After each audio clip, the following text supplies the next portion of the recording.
Hello once again a very good morning all of you.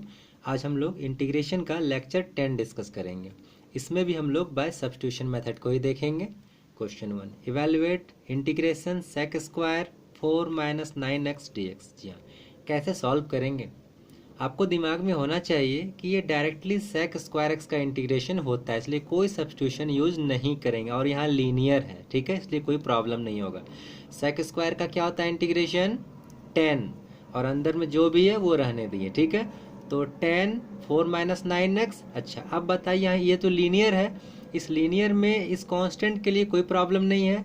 x के साथ multiply में -9 है, इसलिए डिवाइड में -9 कर दिए, ये इसका इंटीग्रेशन हो गया और प्लस से लिख दिए। सॉल्यूशन काम खत्म। क्या किया फिर से समझिए, आपको ये सारी चीज़ मैंने बताया हुआ है पहले से, शायद 3rd 4th लेक्चर्स में। सेक स्क्वायर का इंटीग्रेशन होता है तो क्या होता है? 10 सेक स्क्वायर का बोल रहा हूँ मैं, ठीक है, अंदर में क्या है उसका नहीं। सेक स्क्वायर का 10 तो 10 लिखा और अंदर में जो भी है कॉपी पेस्ट, ठीक है। अब बाद में आगे बढ़ते हैं। अंदर में लीनियर है, लीनियर मतलब ax प्लस बी का फॉर्मेट पे, ठीक है। कांस्टेंट और x का पावर 1 होना चाहिए, तो कांस्टेंट के लिए कोई दिक्कत नहीं है, ठीक है। अब x के साथ मल्टीप्लाई में जो रहता है उसको डिवाइड में करते हैं, और यदि कुछ डिवाइड में रहता है तो उसको मल्टीप्लाई में करते हैं। देखिए x के साथ क्या है? मल्टीप्लाई, -9, तो -9 नीचे लिख दिए और प्लस सी हो गया। ये डायरेक्ट मेथड था, ठीक है, और डायरेक्ट ही सीखना है हम लोगों को। चलिए आगे, दूसरा क्वेश्चन इंपॉर्टेंट है ये सारा। Integration sine root x by root x d x. चलिए, मैंने आपको लास्ट क्लास में बताया था इंटीग्रेशन में हमें अपनी नज़र को तेज रखनी पड़ती है। कहने का मतलब हमें खोजना पड़ता है कि क्या किसी का डिफरेंशिएशन गिवन है। तो जरा इस पूरे को देखिए और बताइए किसी का डिफरेंशिएशन गिवन है क्या? आपको तुरंत दिमाग में जाना चाहिए, अरे इस रूट एक्स का डिफरेंशिएशन है यहाँ, ऊपर वाले रूट एक्स का, नीचे का नहीं। रूट एक्स का डिफरेंशिएशन आप क्या करते हो? देखिए, root x equal to t लिखेंगे तो पुट करेंगे तो रूट एक्स का डिफरेंशिएशन क्या करते हैं? 1/2 रूट एक्स करते हैं ना, ये आपको मैंने सिखाया है, वेल नॉन, याद रखने बोला है, ठीक है। और इसको डिफरेंशिएट करेंगे तो D T by D x इधर दूसरे साइड में हो जाएगा, और यहाँ इस डी एक्स को यहाँ भेज दीजिए, क्या हो जाएगा? तो d x by 2 root x equal to d t. मतलब आपको ये जानना है कि रूट एक्स का डिफरेंशिएशन है यहाँ। अब बोलेंगे यहाँ 2 तो नहीं है, यहाँ 2 है। अरे कोई बात नहीं, 2 नहीं है, कांस्टेंट के लिए प्रॉब्लम नहीं रखना है, कांस्टेंट अपने से हम लोगों को एडजस्ट कर देना है, ठीक है। वेरिएबल को भी कभी कभार एडजस्ट किया जाता है, लेकिन कांस्टेंट तो हमेशा एडजस्ट करते हैं, ठीक है। तो चलिए, तो मैं क्या कर रहा हूँ, इसके अनुसार हमें 2 की जरूरत है, रिक्वायरमेंट है, तो मैंने यहाँ 2 लिखा है और ये सब लिखा है इन माइंड। ये सब काम माइंड में ही करना है आपको, ठीक है। अब आगे, ऐसा नहीं कि आप इसके माइंड में करके इस स्टेप को लिखे ना, मैंने कहा ये आपको सोचना है माइंड में कि अरे यहाँ 2 की जरूरत है हमें, ठीक है। तो इक्वलिटी साइन, यहाँ 2 लिखा, यहाँ 2 लिखा। क्यों लिखा? इसलिए लिखा क्योंकि इस रूट एक्स का डिफरेंशिएशन बन रहा है हमारा 1/2 रूट एक्स, ठीक है। अब पुट करते हैं रूट एक्स को बाय प्रोसेस, क्योंकि हमें तो मार्क्स भी लाना है एग्जाम में ना, इसलिए। तो put root x equal to t, differentiation 1/2 root x d x. ये जस्ट रफ टाइप का कर दिया था आपके लिए, ठीक है। तो ये प्रोसेस है। अब यहाँ से D T by D x को भी मैं इधर एक ही बार में कर दिया हूँ, ठीक है। अब ध्यान से देखिए, ये 2 बाहर अपने जगह पे, साइन रूट एक्स के जगह पे टी, तो साइन टी, और ध्यान से देखिए d x by 2 root x के बदले में था डी टी, तो यहाँ डी टी लिख दिया। कोई प्रॉब्लम? अब तो सिंपल हो गया।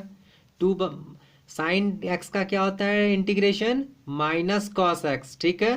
तो यहाँ टी है तो माइनस कॉस टी, तो और 2 था पहले से, तो -2 कॉस टी प्लस सी, और टी क्या पुट किए हैं आप? रूट एक्स, तो -2 कॉस रूट एक्स प्लस सी। सॉल्यूशन हो गया, ठीक है। चलिए आगे बढ़े, ये सारे इंपॉर्टेंट है क्वेश्चन आपका। Sine cube x into cos x d x, यहाँ भी देखिए किसी का है आपके पास डिफ्रेंसिएशन जो इजी में मिल जाए, तो आप कहेंगे कॉस का डिफ्रेंसिएशन भी साइन होता है और साइन का डिफ्रेंसिएशन कॉस होता है, दोनों का डिफ्रेंसिएशन मिल रहा है। लेकिन जरा एक बात ध्यान से देखिए, आप कॉस एक्स को डिफ्रेंशिएट करते हो तो साइन तो मिलता है, लेकिन ये साइन यहाँ 3 बार है, ठीक है। लेकिन यदि सिंपल आप साइन एक्स लेते हो, ये तो पावर है ना, पावर को इग्नोर कीजिए, आप साइन एक्स को डिफ्रेंशिएट करेंगे तो कॉस एक्स तो डायरेक्टली मिल जाएगा इजी तरीके से, ठीक है। हालांकि ये क्वेश्चन कॉस एक्स पुट करके भी बनेगा अलग तरीके से, लेकिन आसानी से बनेगा साइन एक्स पुट करके, ठीक है।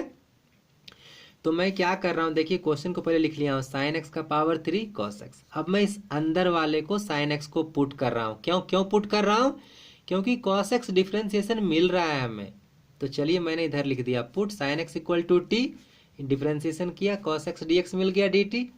अब इस cos x dx के बदले में यहाँ dt हो गया, और sin x को क्या पुट किए थे t ना, तो t का क्यूब dt।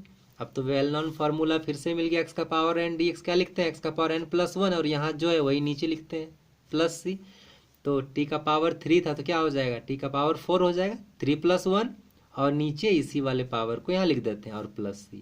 अच्छा t क्या पुट किए हैं आप, sin x, तो लिख दीजिए sin पावर 4 और नीचे 4 प्लस c। हो गया सॉल्यूशन। चलिए आगे बढ़े अगले क्वेश्चन में। Integration under root cos x into sine x d x. Sine x आपका रूट में नहीं है, ध्यान दीजिएगा। यहाँ मैंने एक बात आपको बताना भूल गया ये वाले में, कि यहाँ देखिए मैंने कॉस एक्स को इसलिए भी नहीं पुट किया क्योंकि ज़्यादातर जनरली हम लोग वैसे टर्म्स को पुट करते हैं जिसके ऊपर कुछ रूट हो, पावर हो, मतलब थोड़ा सा बड़ा दिखे, हैवी टर्म दिखे, ठीक है। इन जनरली उसी में से हम लोग पुट करने की कोशिश करते हैं, ठीक है। अब यहाँ देखिए जैसे यहाँ रूट एक्स दिख रहा है, रूट में कॉस एक्स है ना, कॉस एक्स का डिफ्रेंसिएशन साइन एक्स होता है, ठीक है। माइनस साइन एक्स होता है, माइनस के लिए कोई प्रॉब्लम नहीं रखना है, माइनस आपका कांस्टेंट है, ठीक है, वो रहने दीजिए। तो माइनस का कांस्टेंट है कहने का मतलब -1 कांस्टेंट है, ठीक है। तो under root cos x sine x, मैं यहाँ cos x को पुट कर रहा हूँ। क्यों पुट कर रहा हूँ cos x को, क्योंकि उसका डिफरेंशिएशन है गिवन मुझे। आप बोलेंगे मैं sin x से पुट करूँ, तो आप sin x पुट करेंगे तो sin x का डिफरेंशिएशन cos x तो मिलता है लेकिन रूट में नहीं मिलता है, आपको दिक्कत हो जाएगी। लेकिन आप सिंपल यदि cos x पुट कर लें तो आपको sin x मिल जाता है। तो कर रहा हूँ मैं, cos x पुट किया t, differentiation minus sign x d x D T. अब मैं इस माइनस को इधर ले जा रहा हूँ तो सीधे sine x d x equal to minus d t होगा ना। तो चलिए अब पुट करता हूँ, integration sine under root cos x के जगह पे रख दिया मैंने टी, ठीक है, और साइन एक्स डी एक्स के जगह पे माइनस डी टी, ये माइनस इधर जाएगा तो देखिए माइनस मैंने बाहर कर लिया और डी टी लिख दिया, ठीक है। अब आपको मैंने रूट एक्स का भी डिफ्रेंसिएशन करना सिखाया है, खैर मैं यहाँ भी कर रहा हूँ। चलिए रूट एक्स को हम लोग लिख सकते हैं ना 1/2 पावर में, तो पावर में लिख दिया। अब उसके बाद वेल नॉन फार्मूला, फिर से यही वाला फार्मूला यूज़ कर रहा हूँ, पावर जोड़ते हैं और फिर उसी को नीचे लिखते हैं। देखिए मैं कर रहा हूँ, माइनस तो पहले से था, t पावर 1/2 प्लस 1, ठीक है, और ये दोनों किसी से कैलकुलेट कीजिए कितना हो जाएगा, 3/2 लिख दिया और प्लस c। अगले स्टेप माइनस है, ये 3/2 ये बन जाएगा 2/3, ठीक है, और यहाँ पावर यही वाला पावर हो जाएगा 3/2 प्लस c। अच्छा अब t का वैल्यू क्या पुट किए थे आप, cos x, t की जगह पे cos x रख दीजिए, तो -2/3 cos x 3/2 प्लस c हो गया सॉल्यूशन आपका। आई थिंक आप समझ रहे होंगे। अगले क्वेश्चन में वेरी इंपॉर्टेंट और अच्छा क्वेश्चन है। चलिए integration cosec square x d x by 3 + 4 cot x whole square, very important, आसान भी है। बस आप बताइए किसी का डिफ्रेंसिएशन है गिवन, यदि दोनों ऊपर नीचे कुछ रहे तो ज़्यादा कोशिश करेंगे। मैंने बताया इसमें भारी भरकम चीज़ दिखे, पावर वगैरह दिखे, उसमें से आप कहेंगे cosec स्क्वायर इसके पास भी पावर है, लेकिन आप सोचिए किसी का डिफरेंशिएशन है क्या, आपको दिखेगा नीचे वाले का डिफरेंशिएशन ऊपर गिवन है। cot x का डिफरेंशिएशन होता है माइनस cosec स्क्वायर एक्स, फिर माइनस से कोई प्रॉब्लम नहीं लेना है, माइनस तो अपने आप एडजस्ट हो जाएगा। cot x का डिफरेंशिएशन होता है माइनस cosec स्क्वायर एक्स, इसलिए मैं पुट करूंगा cot x। लेकिन आप बोलेंगे आपने तो पुट किया है 3 + cot x, कोई प्रॉब्लम नहीं, 3 तो कांस्टेंट है 0 हो जाएगा, और 4 भी कांस्टेंट है, ये एडजस्ट हो जाएगा अपने आप। इस क्वेश्चन को आप सिंपल cot x पुट करके भी बना सकते हैं और यहाँ जो बनाया है ऐसे भी बना सकते हैं, रिजल्ट सेम आएगी। तो चलिए मैंने क्या किया है, यहाँ 3 + 4 cot x पुट कर लिया, होल स्क्वायर नहीं, क्योंकि 3 + 4 cot x का डिफरेंशिएशन आपको ये ऊपर वाला मिलेगा, ठीक है। तो चलिए मैं दिखा रहा हूँ कैसे मिल रहा है। पुट किया 3 का 0, 4 अपने आप रह गया, cot x का differentiation minus cosec square x, ठीक है, और यहाँ dt/dx होता तो dx को मैंने इधर ले आया। अगला स्टेप मैं क्या कर रहा हूँ, इस 4 को मैं यहाँ भेज सकता हूँ ना dt/4, तो यहाँ क्या बचेगा, माइनस cosec स्क्वायर एक्स बचेगा। हालांकि मैंने वहाँ भी ये काम भी नहीं किया है, यहाँ मैंने यहाँ क्या किया, -4 दिख रहा है ना, यहाँ मैंने यहाँ -4 और -4 मल्टीप्लाई डिवाइड कर लिया है। देखिए मैथमेटिक्स है अपने बनाने के तरीके, आप इसे कैसे बनाते हैं ये आपके प्रोसेस पर निर्भर करता है, ठीक है। जैसे मैंने अभी अब पहले आपको बताया था कि मैं इस 4 को नीचे भेज दूंगा, लेकिन मैंने यहाँ जब बनाया है, आपके लिए बना रखा है, तो मैंने क्या किया, मैंने नीचे नहीं भेजा है, मैंने यहाँ एडजस्ट कर लिया -4 यहाँ। क्योंकि मैथमेटिक्स में आपको मैं बता रहा हूँ, आप कुछ भी ऐसा कर सकते हो जिससे हमारे इक्वेशन में कोई इफेक्ट ना पड़े, हमारे क्वेश्चन में कोई इफेक्ट ना पड़े।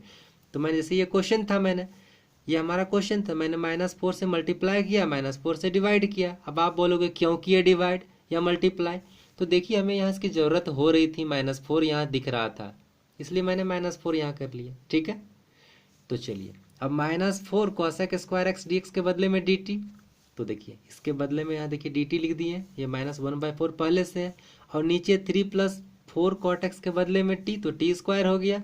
अब फिर से वेरी वेल नोन आपको सिखाया है मैंने, 1/t² का डायरेक्ट हम आपको सिखाए हैं -1/t। खैर मैंने यहाँ डायरेक्ट नहीं किया है आपके लिए, ठीक है, मैं प्रोसेस से आया हूँ। -1/4, ठीक है, t² को ऊपर ले गया, t का पावर -2। अब फिर यही वाले फॉर्मूला पे बढ़ते हैं, तो क्या होगा ध्यान से देखिए, -1/4 अपने जगह पे, t का पावर -2 + 1 करते हैं, और ये इसी को कैलकुलेट करके नीचे लिखते हैं। तो -2 + 1 तो -1 हो गया, तो -1 लिख दिया। अब सिंप्लीफाई करते हैं इक्वेशन, ये माइनस मिलके प्लस हो गया, तो 1/4 और t का पावर -1। और आप जानते हैं किसी का पावर यदि -1 होता है तो उसे हम लोग नीचे कर लेते हैं, तो 1/4t, और t आपने क्या पुट किया था, ये वाले पुट कर दीजिए, 1/4 3 + 4 cot x + c, हो गया सॉल्यूशन। ठीक है, आपके लिए कुछ होमवर्क है कि देखिए, integrate cos √x by √x, just question number second जो मैंने बताया, sin √x बाय √x, उसी के फॉर्मेट पे। Second sin 2 tan inverse x by 1 + x², ये बनाना है। तीसरा sin x by 4 + 3 cos x, ये तो जस्ट आपका यही 5 नंबर क्वेश्चन हो गया। 4 10⁴x × sec²x, थोड़ा सा दिमाग लगेगा, किसी का डिफ्रेंसिएशन गिवन है, आपको बस खोजना है। ध्यान से देखिए, 10x का डिफ्रेंसिएशन sec² गिवन है। ठीक है, आंसर भी बता रहा हूँ, फर्स्ट वाले का 2 sin √x + c², ठीक है। सेकेंड वाला इसका आंसर है -cos 2 tan inverse x by 2 + c। Third वाले का आंसर 1/3 4 + 3 cos x + c। 4 का आंसर 10⁵x बाय 5 + c। बस आप लेक्चर को ध्यान से देखिए, हर एक बातों को समझने की कोशिश कीजिए, 1 बार 2 बार 3 बार देखिए। ठीक है, 3 बार से ज़्यादा आपको देखने की ज़रूरत नहीं पड़ेगी, आप ज़रूर समझ जाएंगे। ठीक है, और इसके बाद भी कहीं यदि किसी स्टेप में आप नहीं समझते हैं, आपको प्रॉब्लम होती है, तो आप इसे कमेंट कीजिए, मैं कोशिश करूँगा कि आपकी समस्याओं का समाधान कर सकूँ। और यदि आपको वीडियो से बेनिफिट मिलता है, फ़ायदा होता है, तो आप इसे प्लीज़ लाइक करें, सब्सक्राइब करें, शेयर करें। Thank you, have a nice day.